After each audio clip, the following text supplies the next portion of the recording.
से मेरे channel S dot Ranjan academy फिर से आप लोगों का स्वागत है। मैंने पार्ट 1 कराया, आपको समास पार्ट 1 का करा दिया मैंने। अब पार्ट 2 पर हम लोग देखेंगे एक नजर। मैंने वहां तक मैंने जो पार्ट 1 में कराया वो द्वंद्व समास तक। अब हम लोग चलेंगे क्रमधारय, बहुब्रीहि और तत्पुरुष समास और कुछ क्वेश्चन के साथ। ठीक है, तो अभी तक जो बच्चे नहीं देखे हैं, जो नहीं देखे अभी तक मेरे क्लास को, आप लोग ज्यादा से ज्यादा शेयर कीजिए और लाइक कीजिए। उससे क्या होगा कि आप लोगों को नए नए क्लास मिलेंगे और नए नए क्लास, नए नए कंटेंट मिलेंगे आप लोगों को। उससे क्या होगा, आपके मोटिवेशन से मुझे प्रेरणा मिलेगी। तो जितना आप मोटिवेट कीजिएगा वो मुझे और प्रेरणा जगेगी, तो मैं नया नया कंटेंट लाऊंगा। और हिंदी के जितने भी चैप्टर हैं वो सब बारीकी से, मैं टोटल 28 चैप्टर है, 26 तो चैप्टर पर नहीं है, बाकी उसके बाद लेटर है, एप्लीकेशन, ये सब जितने भी होते हैं फॉर्मेट्स में सिखाऊंगा कैसे लिखा जाता है। तो एक नजर हम बोर्ड पर देखते हैं। ठीक है, और पार्ट 1 जहां तक मैं छोड़ा था उसके बाद आगे मैं चालू करते हैं हम लोग। ठीक है, पार्ट 1 में मैंने आपको डायग्राम बना दिए थे समास के, और उसका आप मैं बारीकी से तोड़ तोड़ के मैं बताता हूँ। चलिए नेक्स्ट है। देखिए, कुछ बच्चे को कंफ्यूजन होता है। जैसे कंफ्यूजन में क्या होता है, पेपर में क्वेश्चन आते हैं वो कंफ्यूज हो जाते हैं। जैसे एक, जब हम लिखते हैं, कभी भी किसी चीज को लिखते हैं तो 31, अब 31 क्या हुआ और 45 क्या हुआ, 52 क्या हुआ। देखिए, मैंने संख्या के बारे में बताया था, जिस तरह से संख्या के मैंने बताया था कि जैसे 0 1 2 3 4 10 9 और 10 20 30 40, ये सब जितने भी होते हैं सब द्विगु समास होते हैं। ये सब संख्या के बाद जब भी कहा जाए, संख्या का बाद जब भी कहा जाए, संख्या का बाद जब भी कहा जाए तो बुझिएगा, जब भी कहा जाए तो वो क्या होगा, वो द्विगु समास होगा। तो इसमें देखिए ये क्या है आपका 31 45 और 52, तो ये नहीं होगा द्विगु समास। ये क्या होगा, ये होगा द्वंद्व समास। कैसे, इसको कैसे पकड़ेंगे हम, देखिए 31 में 30 और 30 और, तो क्या हो गया यहां पर 31 बना, और क्या हो गया, ये हो गया आपका द्वंद्व समास, द्वंद्व समास हो गया। ठीक है, 45 में देखिए 40, अब प्लस होता है 40 और 45 होता है, 40 में और 5 45। ठीक है, 40 और 45, 52 देखिए उसी तरह से 52 हो गया, 50 और 2, 50 प्लस 2 होता है 52, तो यहां पर और लिखेंगे 50 और सिर्फ 50 होगा तब तो द्विगु होगा, सिर्फ 50 और 2 तो हो जाएगा 52। ठीक है, तो ये कंफ्यूजन अगर आपके पास आए तो उसको कैसे क्रिएट करेंगे हम लोग, ये ध्यान रखेंगे। कंफ्यूजन का भी सॉल्यूशन होता है, तो वह मैंने आपको बता दिया कि किस तरह से ऐसे आपके एग्जामिनर जो होते हैं वो दिमाग डाइवर्ट करने के लिए ऐसे ऐसे क्वेश्चन डालते हैं, तो थोड़ा ध्यान से इसको पकड़िएगा। ठीक है, आते हैं हम लोग नेक्स्ट। अब आते हैं हम लोग कर्मधारय समास क्या होता है। कर्मधारय समास पर एक नजर देखेंगे। कर्म को धारण करने वाला, कर्म को धारण करने वाला, कर्म क्या है, अब कर्म क्या है, ये कारक आता है। कर्ता ने कर्म को करण से संपादान अपादान अधिकरण संबोधन जितना भी हम लोग कहते हैं, ठीक है ना, तो वो भी देखेंगे। तत्पुरुष समास में हम लोग पूरा कर्ता चिन्ह पढ़ेंगे। तो एक नजर देख लीजिए, कर्म को धारण करने वाला विशेषण। ठीक है, तो विशेषण, तो अब विशेषण क्या हो गया, पहले कर्म क्या हो गया, एक विशेषण हो गया। जैसे चरण कमल, तो चरण हो कमल, चलन जिसका चरण है कमल की तरह। जैसे चंद्रमुख माने बहुत सुंदर, चंद्रमुख का मतलब क्या होता है, काफी सुंदर। महात्मा, महात्मा महान जोड़ आत्मा, महान हो जिसका आत्मा उसको महात्मा कहते हैं। ठीक है, अब आते हैं हम लोग लाल मणि, जिसका लाल हो मणि, लाल मणि कहा जाता है।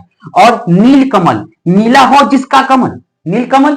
ठीक है, महाराजा, महान, महान जो प्लस राजा, महान हो जो राजा, महाराजा। ठीक है ना, तो ये सब जितने भी होते हैं जिसके पहला विशेषण, विशेषण जो होता है उसको हम लोग कहते हैं, हम लोग कर्मधारय समास कहते हैं, ध्यान रखिएगा आप लोग। ठीक है, अब आते हैं हम लोग बहुब्रीहि समास। बहुब्रीहि समास किसे कहते हैं, इस समास में कोई भी पद प्रधान नहीं होता है, इसमें कोई भी पद प्रधान नहीं होता है। ट्रिक देखेंगे हम लोग, जो मैंने लिखा है, जब दो पद मिलकर तीसरा पद बनाते हैं तो वह तीसरा पद प्रधान होता है। तीसरा पद क्या होता है, वो प्रधान होता है।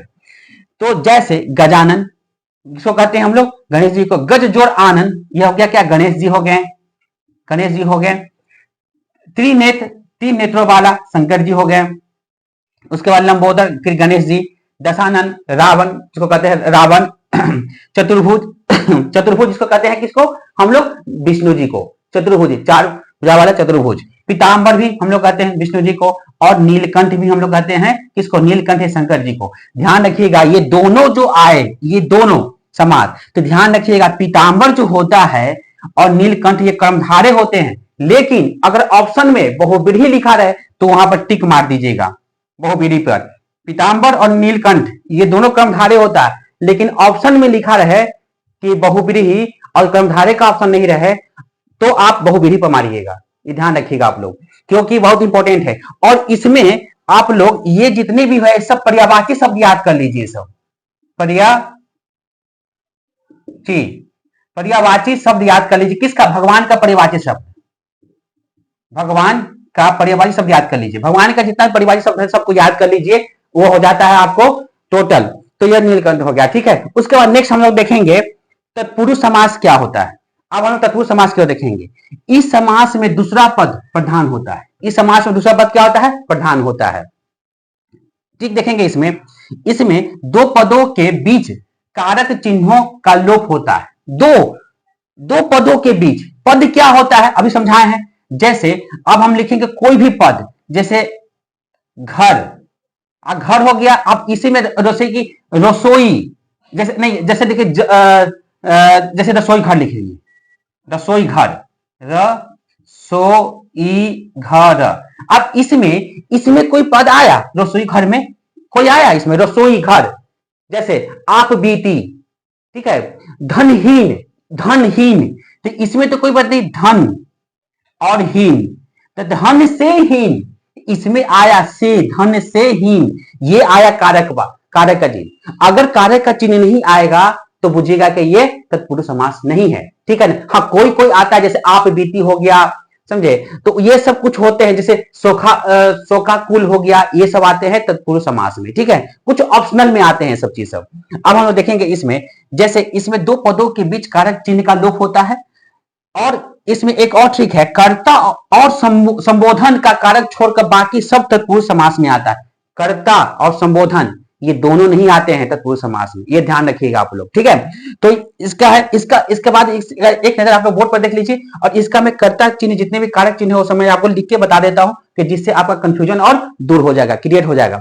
तो ध्यान से, और जितने भी कोई भी डाउट हो तो कमेंट्स में डाल दीजिए। पार्ट 1 में अगर कोई दिक्कत हुआ होगा तो आप मुझे कमेंट्स में डाल दीजिएगा कि सर ये चीज है। पार्ट 2 है, और जो भी डाउट होगा आप कमेंट्स में आप मुझे कर सकते हैं, लिख के आप मुझे डाल दीजिएगा। मैं फिर उसका देखूंगा, कमेंट्स आपका पढ़ूंगा, फिर मैं आपका उसका आप रिस्पॉन्स दूंगा, ठीक है। तो आप एक नजर बोर्ड पर देख लीजिए। चलिए, तो नेक्स्ट देखते हैं हम लोग। अब हम देखेंगे कि उसका कुछ एग्जाम्पल है तत्पुरुष समास का, उसको एक नजर देखेंगे। क्या एग्जाम्पल है। जैसे माखन चोर, माखन को चुराने वाला, माखन इस बीच में क्या होगा, तो को होगा, तब ना ये बनेगा कारक बनेगा। तो इसको कहेंगे माखन को चुराने वाला। माखन कौन थे, कृष्ण जी, इसको कहते हैं कृष्ण जी। धनहीन, धन से इस बीच में भी कारक का चिन्ह आएगा, कारक का छुपा हुआ, इसमें बीच में भी कारक छुपा हुआ, तो धन से हीन। देशभक्ति, अब देखो देशभक्ति सबके अंदर होता है, तो उसको कहेंगे देश के लिए भक्ति, देश के लिए भक्ति होगा, ठीक है। यहां पर क्या आ गया। और रोग मुक्त, रोग से मुक्त, यहां पर से आ गया मुक्त। अब गंगा जल, गंगा का जल, तो यहां पर हो जाएगा गंगा का हो गया, तो यहां पर लिखा गया है, यहां पर गंगा जल हो गया, तो गंगा का जल हो गया। आप बीती, आप पर बीती, ये भी ऑप्शन में आ गया। आप बीती आ गया, ये भी ऑप्शन में आ गया, ठीक है।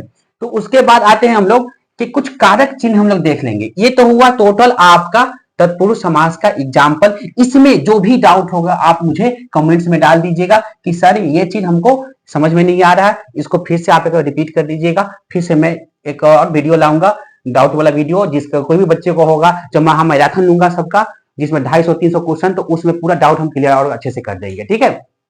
फिलहाल आप लोग वीडियो देखिएगा, अभी एग्जाम है सबका, उस प्रोसेस से आपको और अच्छे काम आएंगे। तो देख लीजिए, कारक चिन्ह वाला तत्पुरुष समास हो जाएगा। अब देखते हैं कौन कौन कारक में नहीं होते हैं।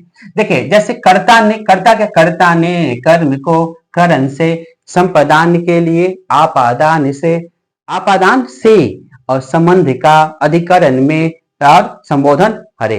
तो कर्ता ने कर्म को, अब देखिए ये कर्ता चिन्ह जो है आप याद कर लीजिएगा, बहुत इंपॉर्टेंट आता है ये सब कर्ता चिन्ह। इससे आपको इंग्लिश में भी काम आएगा और इसके इंग्लिश में केस कहते हैं कारक को। तो ध्यान रखिएगा, जितने भी है सब अच्छे से ध्यान रख लीजिएगा।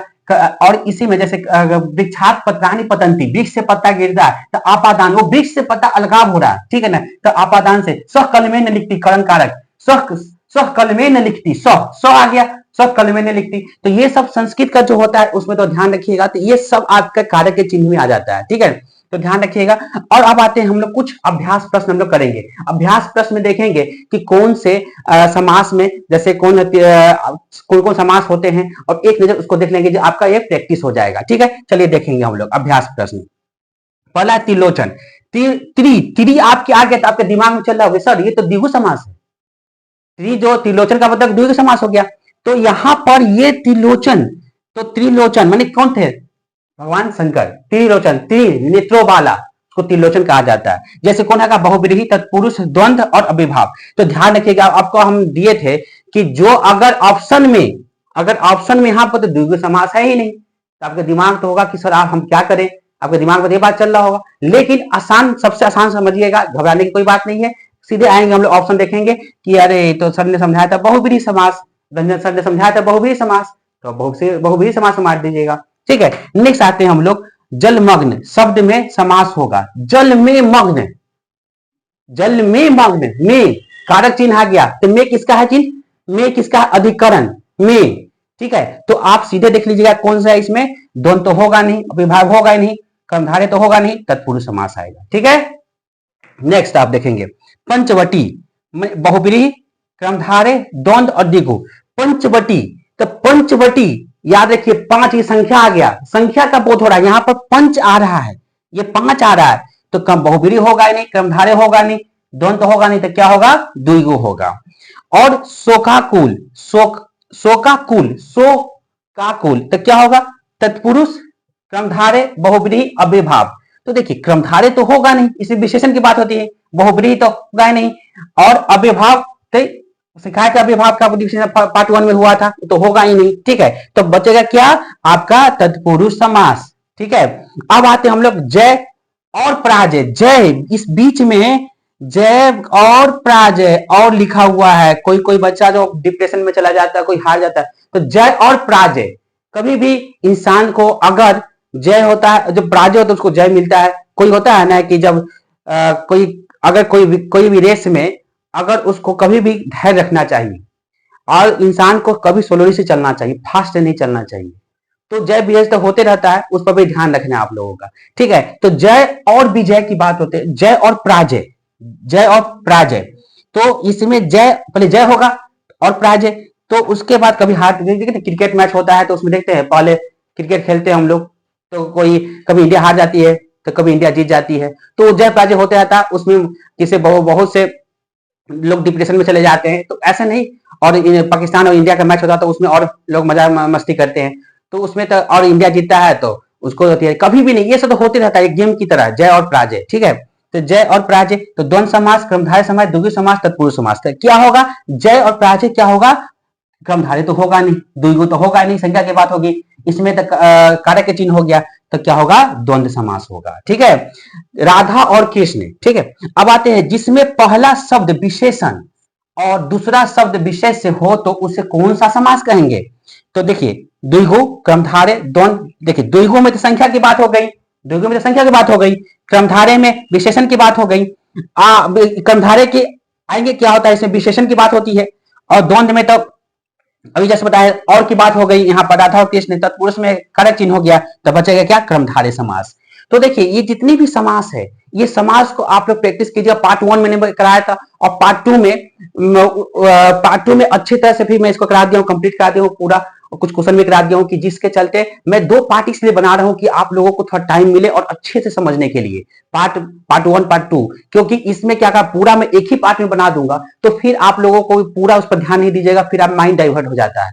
तो इसलिए मैंने समझा दिए 2 पार्ट बनाकर, क्योंकि ज्यादा आपको समझ में आएगा, और जैसे वीडियो को आप अगर जगह इस जगह कहीं काम में है, कोई बिजनेस कर रहा है, चाहे कोई प्रोसेस जो अभी है, कहीं जाना हो तो उसको क्या कीजिएगा, हाई स्पीड में देख लीजिएगा और ध्यान से रुके पॉज करके वीडियो को अच्छे से समझिएगा। जो डाउट हो कमेंट्स में डालिएगा। एक नजर आप लोग बोर्ड पर देख लीजिए। फिर उसके बाद आप मेरे चैनल को लाइक और सब्सक्राइब जरूर कीजिएगा। जितना से जितना लाइक सब्सक्राइब कीजिए चैनल को, उतना मुझे मोटिवेशन मिलेगा। आपकी मोटिवेशन से मुझे प्रेरणा मिलता है। ठीक है, तो इस वीडियो को देखिए। इसके बाद मैं उपसर्ग प्रत्यय लाऊंगा, अलंकार लाऊंगा, रस लाऊंगा, टोटल चैप्टर लाऊंगा। ठीक है, तो एक नजर बोर्ड पर आप लोग देख लीजिए। ठीक है, पूरा टोटल देख लीजिए अच्छे से एक नजर बोर्ड पे।